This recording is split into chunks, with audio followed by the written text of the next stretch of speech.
got some good news and some bad news going into today's episode of the Waine Train. The good news, Luiz Junior's gone, and I've done a little bit of a transfer masterclass. The bad news, Ben got injured again. This time in training. So good in yesterday's episode as well. Stop it, FM. Stop it.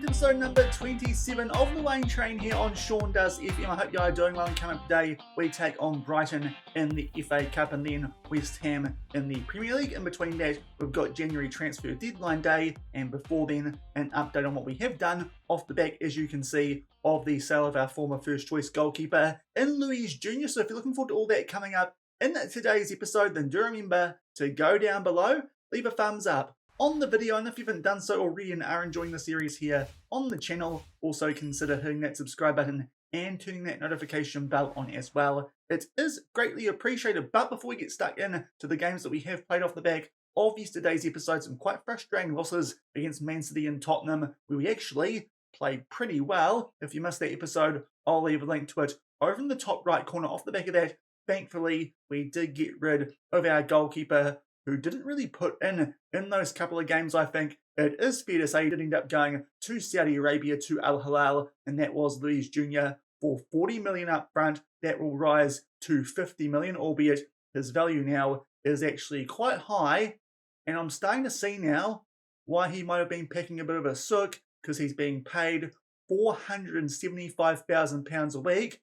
I'll just go back and check how much he was earning here at Plymouth. A few moments later. And I can confirm he was only on £45,000 a week. So I suppose a pay rise of more than 10 times what he was earning here kind of makes sense why he might have not been putting in those last couple of games. It was frustrating, as it did feel like a couple of those saves he could have made late, especially in that Tottenham game, did cost us points. But Luiz Junior, he has gone off to Saudi Arabia. Good profit we make from that transfer. And so far, he's actually kept a clean sheet. So it does look like he's going to perform better over there in Saudi Arabia. But it did mean that we needed a goalkeeper. Off the back of that, and going back to the transfer history, you can see we've made two signings. The first one actually went through before that Luiz Junior deal, and it was thankful as well, because unfortunately, Morgan Whittaker got injured in our next game off the back of yesterday's episode, and that was Mohamed Baloumi, a new right-wing option for 9 million, rising to around about 11. In terms of attribute-wise, this guy is actually better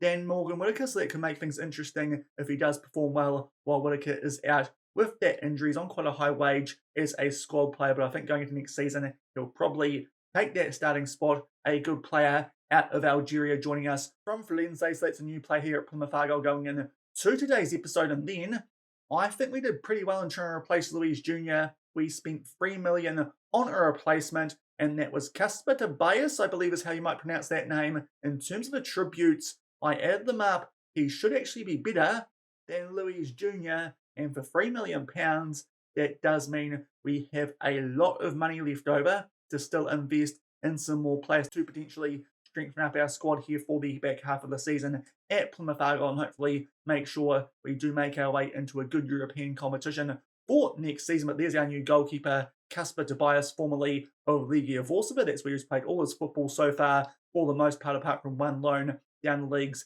in Poland. But he comes in, unfortunately, did concede 2 goals in his debut. We actually pulled him off late for Mike Cooper, but he looks like a good goalkeeper for the future here at Plymouth Argyle. Unfortunately, it means kind of similar to when Luiz Junior did join us. He doesn't quite know English yet. That could be an issue potentially, but hopefully that won't hurt us, because he does look like a very good goalkeeper, certainly better than Mike Cooper. Hopefully he will be around for the majority of the remainder of this save. And what that does mean with the fact we spent so little on him is we've still got 41.5 million left in our transfer budget and just under 100k in wages. So it does mean that we can definitely do some damage off the back of this first game in today's episode. But our form off the back of those two unfortunate losses either side of that win over Tranmere in today's episode, it has been good. First up, we did take on Sunderland. This was before Luiz Junior did leave us.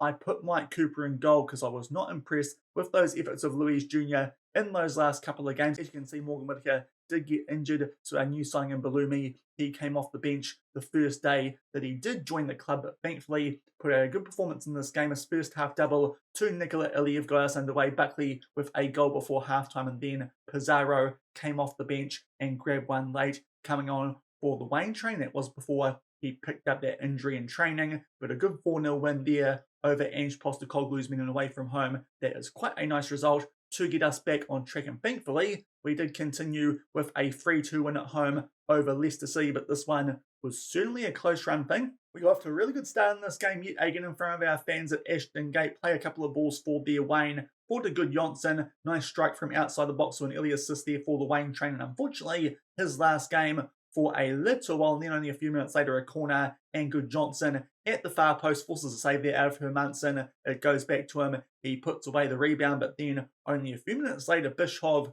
with a horrible pass across the face of goal. But to be fair, Dewsbury Hall there with a very good effort. Not too sure how much our new goalkeeper could do about that one, but thankfully a little bit before halftime Salawi starts to cut inside, tries to pick out the Waine Train. It falls back quite kindly to the Norwegian winger to put that one away and give us a 3-1 lead heading in to halftime. And then a goal here early in the second half from Harry Winks yet again. Not too sure how much our new goalkeeper can do about that one. So that 6.4 did feel a little bit harsh with the scoreline at 3-2, and him being on that rating, I did feel like with a sub in hand that Mike Cooper coming on late might not be the worst idea, especially as he can talk the language. But thankfully we do hold on there to pick up a 3-2 win. A little bit concerning how we are conceding some goals once we do get up by a comfortable margin, but thankfully 2 wins off the back of yesterday's episode, and it does mean we do still find ourselves inside of the top 4 of the Premier League, albeit Chelsea have a game in hand on us, and now Manchester United, we've caught up to them in terms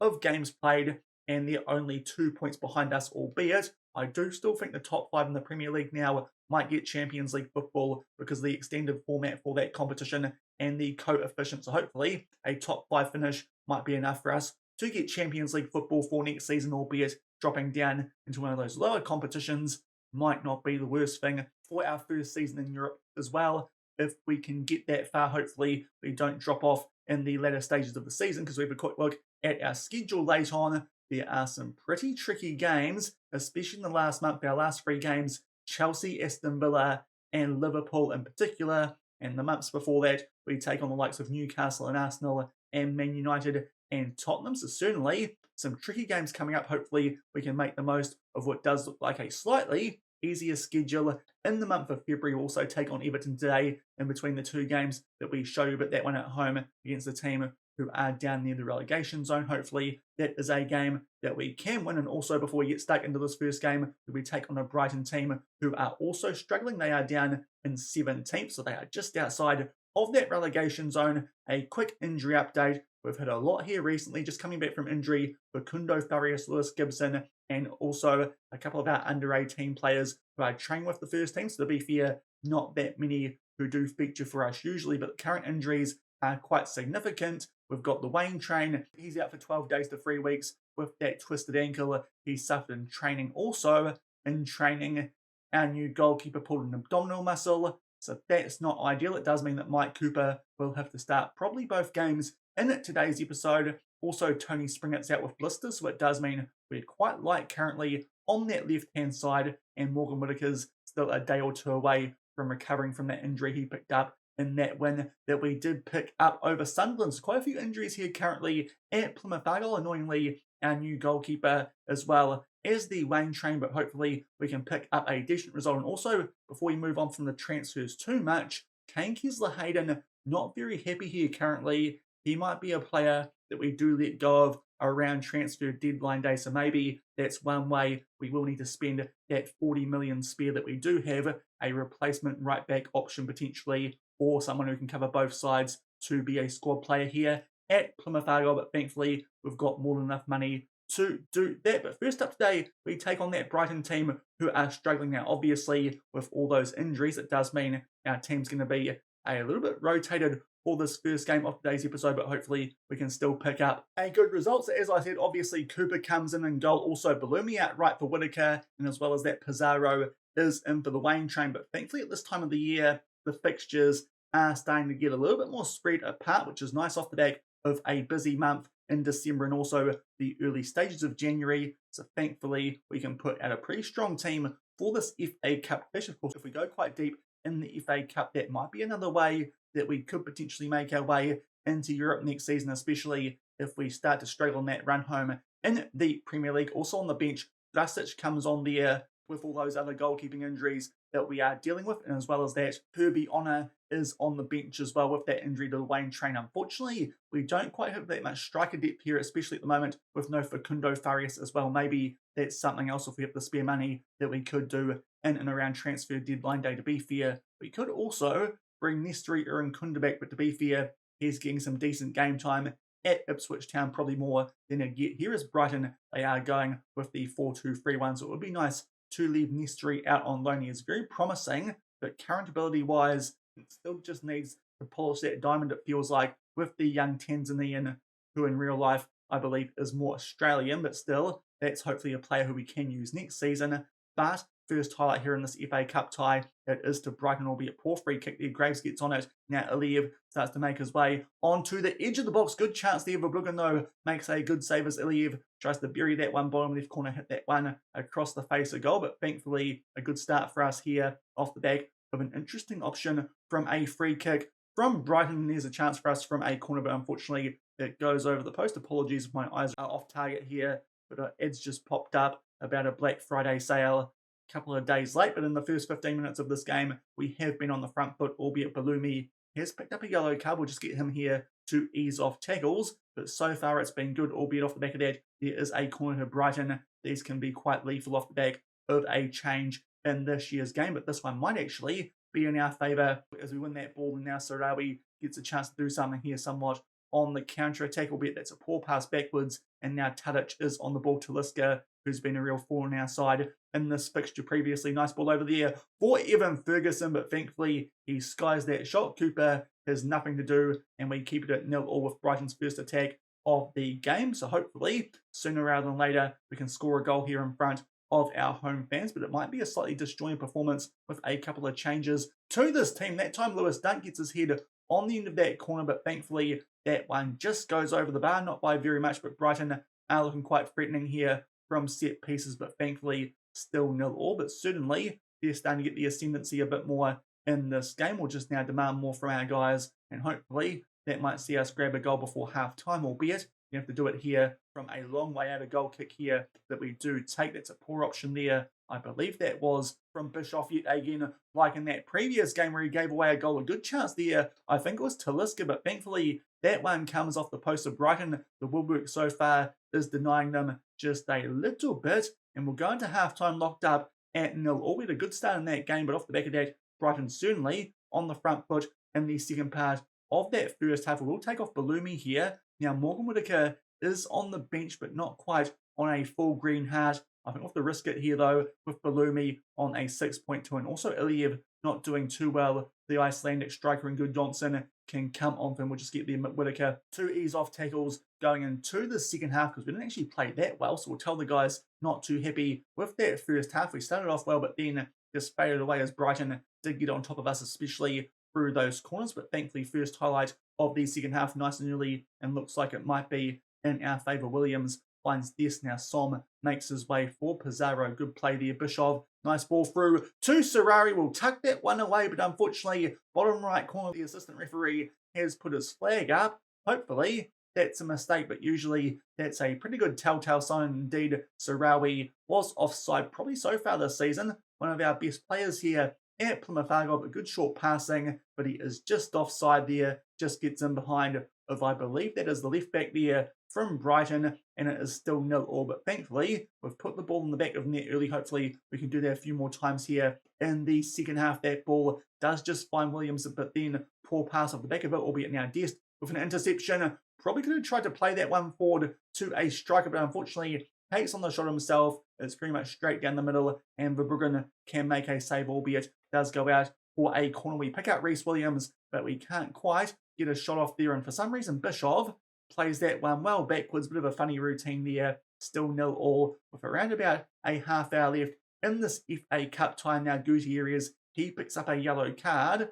might be time for us to potentially make a sub here with a half hour left. Ethan Laird can come on for him. Just also seeing who's on a bit of an average rating, Pizarro and Salawi. But to be fair, our bench options not too great in those areas. Also, Serginho Dest only on a 6.5, but I think for now we'll just make that one change, albeit off the back of that, it is a free kick to Brighton. They try and pick out Talisca there at the far post. Thankfully, we head that one away through Williams, but now Evan Ferguson is on the ball. Goes in there to Durrow, look, who's a decent wing back. Now Webster is on the ball. Is this just a waste of time highlight, or is it lethal, as these ones can be? On FM24, Brighton, they do keep the ball well, but thankfully good tackle there from Gutierrez on that yellow card before he goes off. And this might actually end up being a chance in our favour. Pizarro, we somehow keep that ball down that left-hand side. Good Johnson right on the edge of the box. Takes on the shot there, comes off the post. It was a bit audacious, and in the end, that highlight is indeed a waste of time. So maybe going back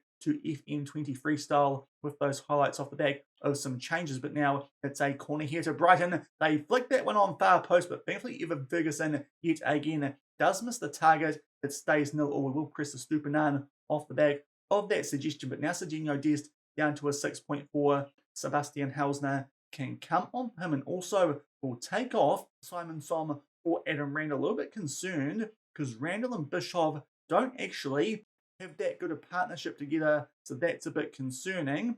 We did actually change that for that game against Sunderland, the other change that we did make, as well as that one with Luiz Junior not featuring. Because of that, it was actually Randall who started alongside Buckley in that game, and now a free kick here in our favour, and we take it short. Good play, and it finds its way to Adam Randall. What a substitution, albeit there Webster was being helped from the field. They can feel a bit harsh there, potentially Brighton, but that is a good free kick routine off the back of a sub. And with almost his first touch of the ball, that would have been Adam Randall pumps that one top right corner from just outside the box, and we eventually do go 1-0 up. And shortly off the back of that, there is a highlight hopefully here. Brighton do not respond, and we might make our way this season a bit deep in the FA Cup. They're going to try and make their way here out from the back, but poor pass there from Gomez. We do get that one back, that time through Laird, I think it is. It finds its way nicely to Morgan Whittaker. It's sloppy at the back from Brighton, and he comes on with an injury, but thankfully can still put it away. Hopefully he'll be okay for the next game that we do play off the back of this, but thankfully a quick fire double off the back of the introduction of Adam Randall does mean we take a 2-0 lead, but unfortunately to that slide tackle from Gomez on Good Johnson falls very kindly to our right winger, who puts that one away. I believe that was for his 9th goal of the season, and now feels like we are well and truly in control of this game. Hopefully this time we don't concede some late goals like we have in our last couple, when we have looked to hold a fairly comfortable lead. And because of that, we will start time wasting a little bit here with 10 minutes to go. We'll shorten our passing directness, also tell our goalkeeper to slow the pace down with our distribution. And as that's about to happen, we do have a corner. Bischoff takes this one short to one of the goal scorers in Morgan Whittaker. We fizz that one into the mixer, but unfortunately Gross does clear that one. So Rawi on the ball. Is this highlight going to amount to anything? We play that one forward to Bischoff, goes all the way back there to Jacob Graves. Bischoff again tries to play one over the top and back there with Sarawi. Can't quite find Good Johnson, and might be a chance here for Brighton to do something, but thankfully they flick that one on, and Sebastian Hausner can tidy things up. Now Randall plays that forward to Whittaker. Good 1-2, and it's in fact Pizarro who gets on that ball. Absolutely does his man there down that right-hand side, puts this one far post. It falls to Sarawi, who puts it away. Who was that who Pizarro sent to China? Chris Smooth style. That was some absolute ankle-breaking work there from Damien Pizarro. Who did he do that to? I'll try and get the mouse here to find out who that was shortly, but that is really poor defensive work. I think it was either João Gomez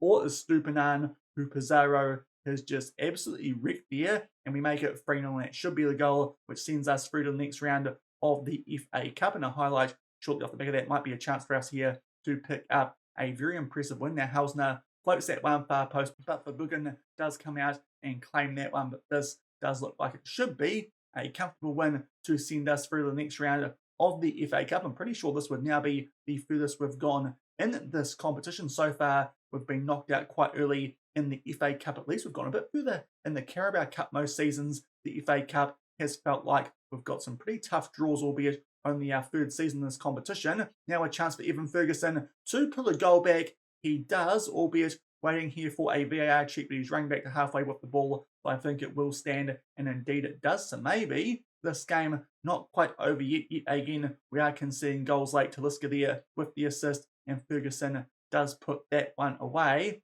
But we are conceding goals quite late this season at Plymouth Argyle, especially in the last little while, which is a bit concerning. But as I was saying before, FA Cup-wise first season, we lost to Bradford City, albeit that wasn't too much of a priority in the first season as we got up from the Championship to the Premier League. But last season, I think from memory, we got Man City or someone quite early in this competition as we try and grab a fourth goal there. Unfortunately, can't quite link up inside the box. It might be a chance here for Brighton to do something on the counter-attack. Good tackle on Gross, but it finds its way to Evan Ferguson just on the edge of the box. Now Matoma squares that one for João Gomez. It finds Ndombele, who will score his first goal of the season. There's still 6 minutes left of added time. Because of that, we'll drop back to positive. Are we going to blow a lead here in the last couple of minutes of this FA Cup tie? That would be super frustrating, because I do believe this one will go to a replay, and we don't want that at the moment. So because of that, we are going to time waste frequently. Also, just tone down that tempo for these last 5 minutes of this game, and hopefully that will mean no more highlights. But it's a free kick here to Brighton. Talisca from a very dangerous area. Hopefully he won't find a teammate. Randall will head that one away. Now Nino has the ball just outside the box. Matoma plays that one through to Gross, who was onside, but thankfully misses the target. Big chance there for Brighton to take this one to a replay, albeit the highlight now will continue off the back of a goal kick. So lots of action late in this game. FM trying to give me a heart attack nice and early in the morning here in New Zealand. But we play that one for Bischoff. Now Whitaker inside the box squares that one for Pizarro to Randall. Already has a goal in this game coming off the bench pretty soon after that was the case. It falls there to Laird. Plays that to Sarawi. Good chance. That one just goes wide. It will be a goal kick here to Brighton. But thankfully, that looks like it was the last highlight of the game. Lots of action late in that game off the back of us taking a 3-0 lead. They score goals late there through Ferguson and through Ndombele. But thankfully, we do enough there in the middle stages of the second half. A quick-fire treble to Randall Whitaker and to Sarawi does mean we pick up a 3-2 win. As I said, those late goals are becoming a bit of a concern, but thankfully we hold on. I'm pretty sure as well that's the furthest that we have gone so far at Plymouth Argyle in the FA Cup. We'll come back shortly and show you guys who we've got in the next round, and also how we spend around about £40 million on transfer deadline day, and also that Everton game before we take on West Ham. So we just do enough to go through to the next round of the FA Cup in that first game of today's episode. But off the back of that, we did have transfer deadline day. As you can see, we've only got £9 million left in that. Wage budget has gone down quite significantly as well. So it does mean we have done a fair bit of business.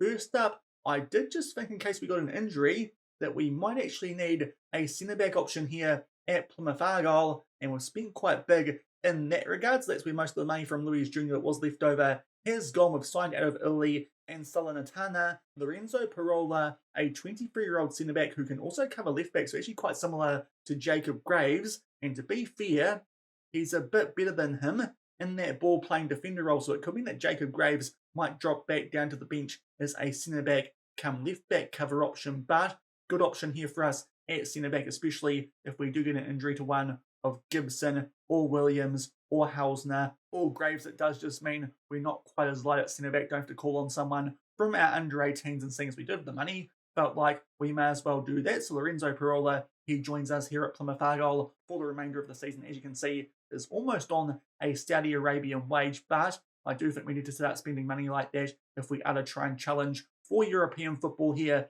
at Plymouth Argyle. Has been doing quite well so far in Italy since he did leave Inter Milan. As you can see, had a solid debut when we did take on Everton, but that is a club record transfer, £32.5 million for a new centre-back come left-back in Lorenzo Parola. Also on transfer deadline day, we did get rid of Kane Kesler-Hayden. He was just cooking up a bit of a fuss here at Plymouth Argyle. Now, unfortunately, this kind of undoes some of our good work from other transfers we've done so far in the save, albeit I think this season we've still made a bit of a profit with our transfer dealings for the most part. But he's gone to Burnley for only £4 million after we signed him for $20 million. We did give him a chance in the Premier League, seeing as he did so well in that first season in the Championship, but we did definitely overpay for him. I was actually looking at someone else as a right back for that first transfer window going into the Premier League, but ESC issues did mean for some reason we could not get him. So Hayden, we decided to bring him back in,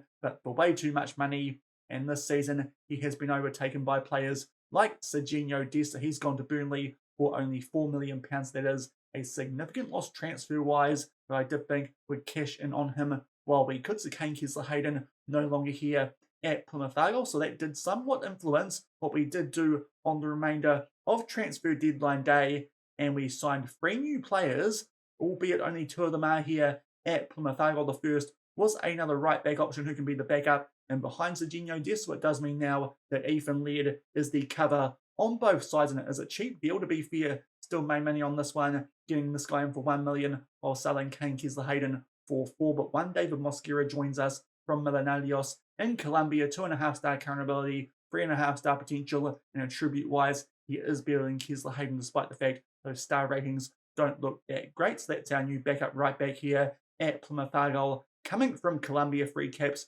for the international team.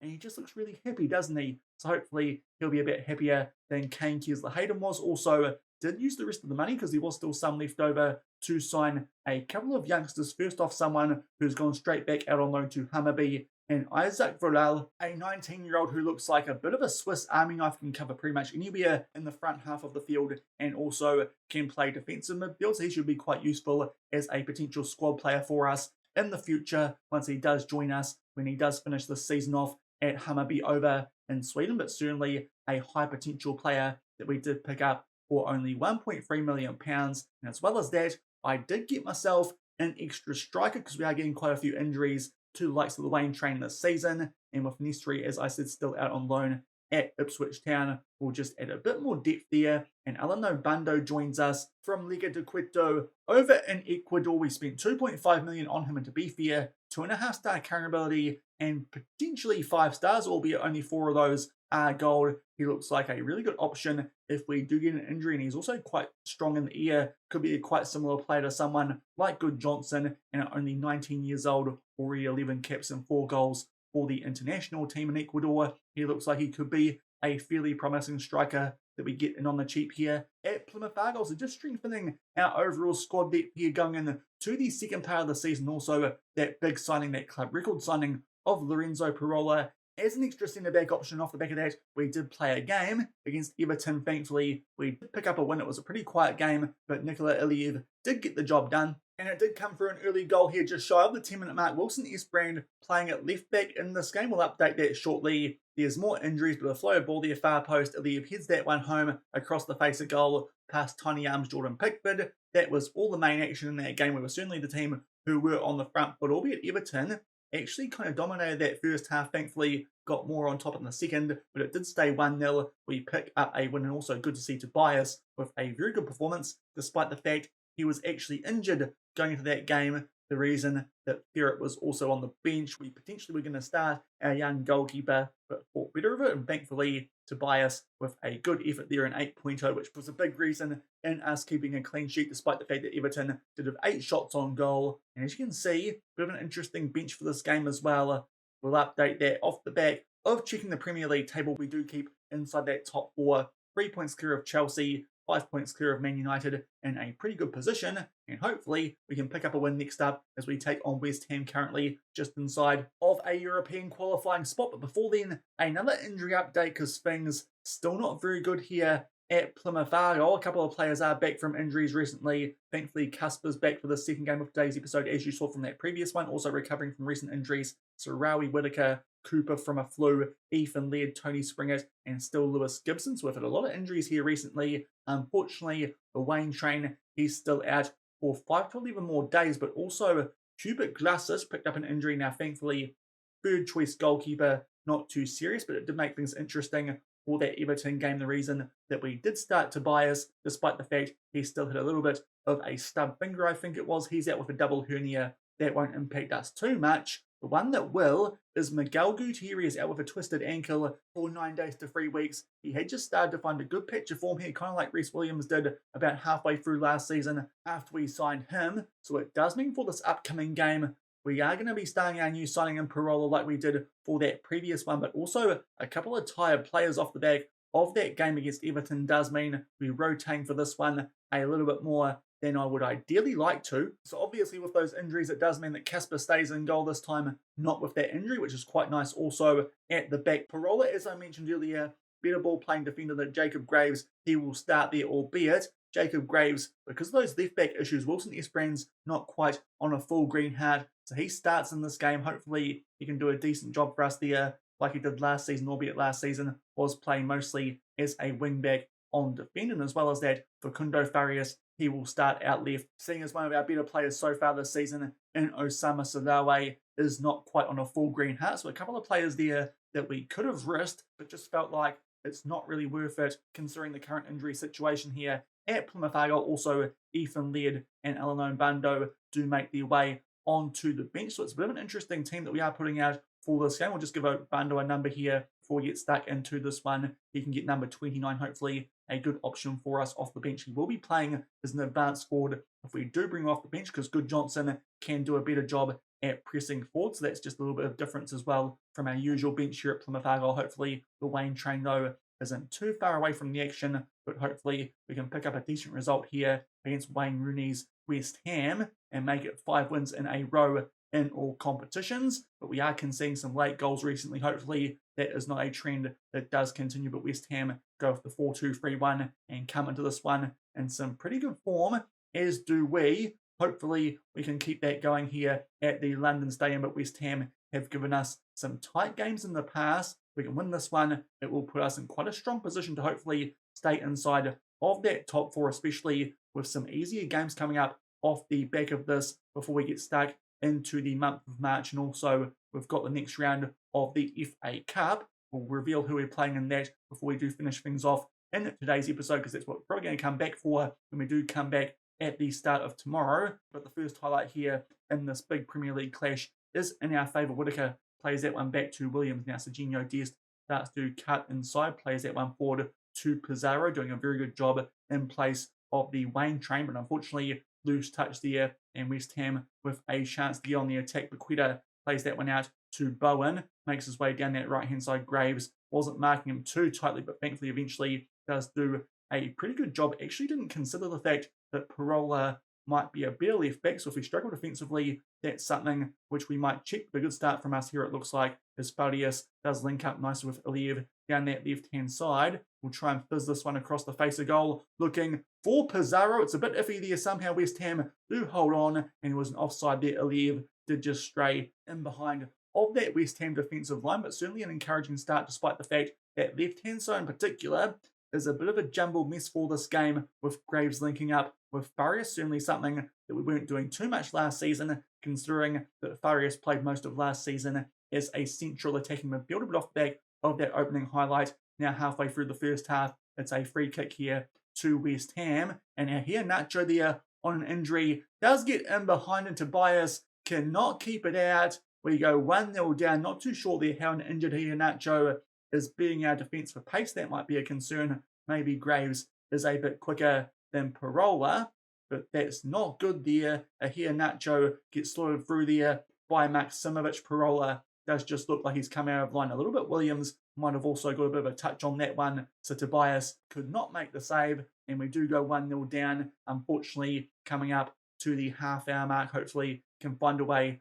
to turn this around. But considering the fact we've conceded a few late goals in our last couple of games, if we concede them early, that's not going to be too good either. But thankfully a chance for us here to do something off the back of that opening goal to West Ham. A nice ball over the top there from Parola as well. Or for Facundo Farias squares that one for Morgan Whittaker, and thankfully we were only behind for a couple of minutes that time. His 9th of the season. That previous one must have been just his 8th. Was just thinking there about cancelling a shout. I can't do that, so we'll just go back to this replay of this highlight, and thankfully we get this one back 2-1. All Parola picks up a bit of a honky assist there. Nice ball over the top, and Facundo Farias finally good enough to feature for the first team. He's been really injury prone of late, just like the Waine Train, but squares that one nicely for Morgan Whittaker, and we make it 1-1, albeit rough. The back of that, there is a highlight from the restart. West Ham might get a chance here to get back in front at the London Stadium. Now Paqueta starts to run backwards. Pizarro actually does quite well, get a foot in there, but unfortunately West Ham do keep possession now. Kaiki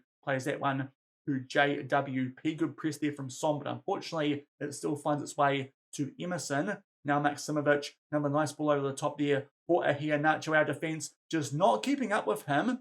So off the back of that, I'm thinking that it might almost be time for us here to potentially switch Parola and Graves at left back. I might have to have a look at that off the back of this corner. Thankfully, Tobias does come out and claim that one, but it does just look like currently Ahia Nacho is giving us quite a few concerns trying to get in behind our defence. So briefly, I'm going to check here who the best left back option actually is. A few moments later. And off the back of a quick bit of addition, it is actually Parola with the best attributes for that left back role. And it does mean as well that Williams and Graves, they have that nice green link at centre back. So hopefully that means our defence might be a bit better for the remainder of this game. Also, hopefully Ahia Nacho might actually be forced from the field with that injury, but obviously at the moment doesn't seem to be causing him too many troubles. But with a few minutes left in the first half, it is West Ham who are back on the attack. Alvarez plays that one for Walker Peters. Our defence opens like the Red Sea, but thankfully good foot in there. I think that was from Graves. Now a chance for us to do something on the counter-attack. Pizarro to Iliev Farias. Good little play between those two, and Iliev does get in behind. We'll beat Areola in goal. We make it 2-1. We've come from behind, and maybe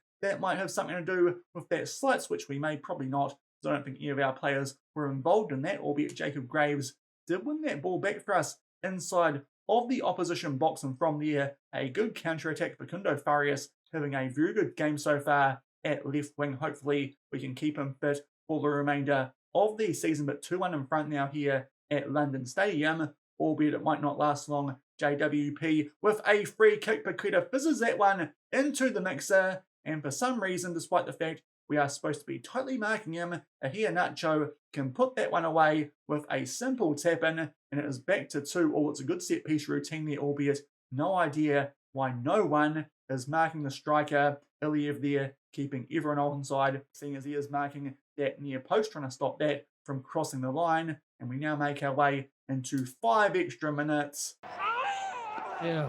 And I shouldn't have spoken it into existence, but Facundo Farias is injured yet again. That's so disappointing too, because like the Waine Train yesterday, he was in very good form in that game there against West Ham. Also, Pizarro did just drop down there to a red heart briefly. Hopefully, it's not too serious. Also not going that well on a 6.4, but Springett is on at left wing, and we might now bring Good Johnson on for Pizarro and chuck him onto attack, because he's a bit better on attack than support as that pressing forward. But that is a disappointing way to end that first half. We got it back to 2-1 after going 1-0 down early, but unfortunately, Ahia Nacho, despite the fact he's been injured, has proven a real pain in our butts here in this game so far. And early in the second half, West Ham do get back on the attack. Zuma on the ball off the back of that throw. He pretends the ball's a cat and kicks it to a teammate. Now Alvarez up there to someone. Now we get him put in there with Bishov, but rather fortunately finds Jarrod Bowen, who puts that one away for his 6th of the season. It feels like in this one,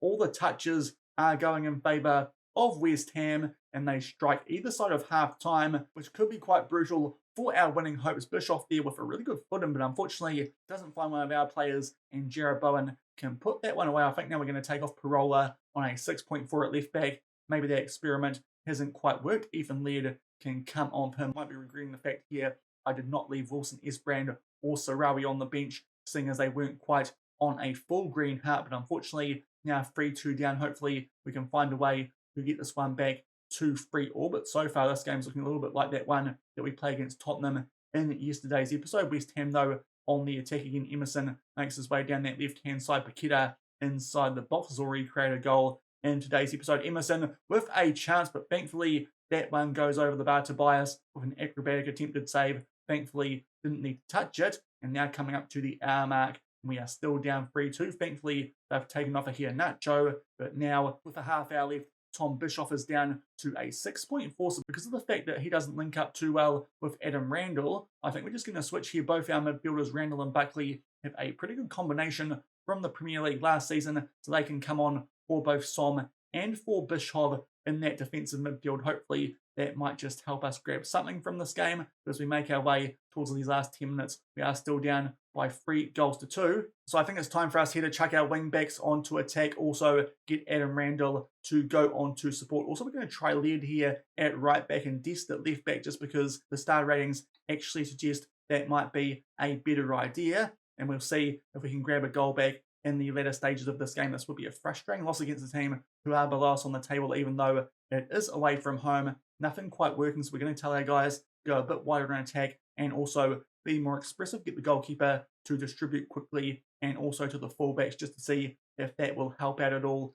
in these 6 minutes of added time. But unfortunately, in what was quite an even game stats-wise, the fact we had the higher XG did not mean anything. We suffer a 3-2 defeat, at least that time. We didn't concede late goals, but 2 either side of halftime really killed us. Here Nacho was a pest in that game, despite the fact he was carrying an injury. We got it to 2-1 in our favour through goals to Whitaker and to Iliev. Facundo Farias had a very good game, but him getting injured was also quite a big moment in that one because he was really pulling the strings out there. But unfortunately, it's a defeat in the Premier League off the back of transfer deadline day in January, 3-2, and it does now mean that teams like Chelsea could jump above us and Man United could close that gap on us inside of the top 4. So unfortunately, another narrow defeat for us there against a team who are doing a decent job in the Premier League. That does feel like a bit of a theme with these games that we're coming back for recently on the channel. And also, as you can see, injury worry for Facundo Farias as well as a here Nacho. That was annoying because we were supposed to be tightly marking him. Didn't seem to work. That was costly, as well as that injury to Farias. And he's out for 5 to 7 weeks. That does add even more bodies to our injury ward currently here at Plymouth Argyle. So that's not ideal. And he was also very good in that game as well. So it does mean that Tony Springett will be the left wing backup for the next little while. Farias was very good, but unfortunately got injured. That did feel like a big game changer, and also didn't let back on the boys in the post-match either. Hopefully that doesn't hurt our dynamics too much, albeit it is slightly on the decline, which is a bit disappointing as it had just gone up a little bit off the back of getting rid of Kane Kessler-Hayden. But that will do it for today's episode. Unfortunately, suffer a defeat there in that second one against West Ham, but thankfully are through to the 5th round of the FA Cup. We are going to take on Hull City from the Championship, so that does look like a very winnable game. I think tomorrow we'll also come back and take on Man United just behind us on that Premier League table. But if you enjoyed today's episode with those games and also the transfer business that we did do, then do remember to go down below, leave a thumbs up on the video, and if you haven't done so already and are enjoying the series here on the channel, also consider hitting that subscribe button and turning that notification bell on as well until tomorrow, as I said, for the 5th round of the FA Cup against Hull City. Hopefully a game that we can win, and we'll also take on Manchester United in the Premier League. Until then, thank you very much for watching, keep on keeping on, and I'll see you then. Cheers.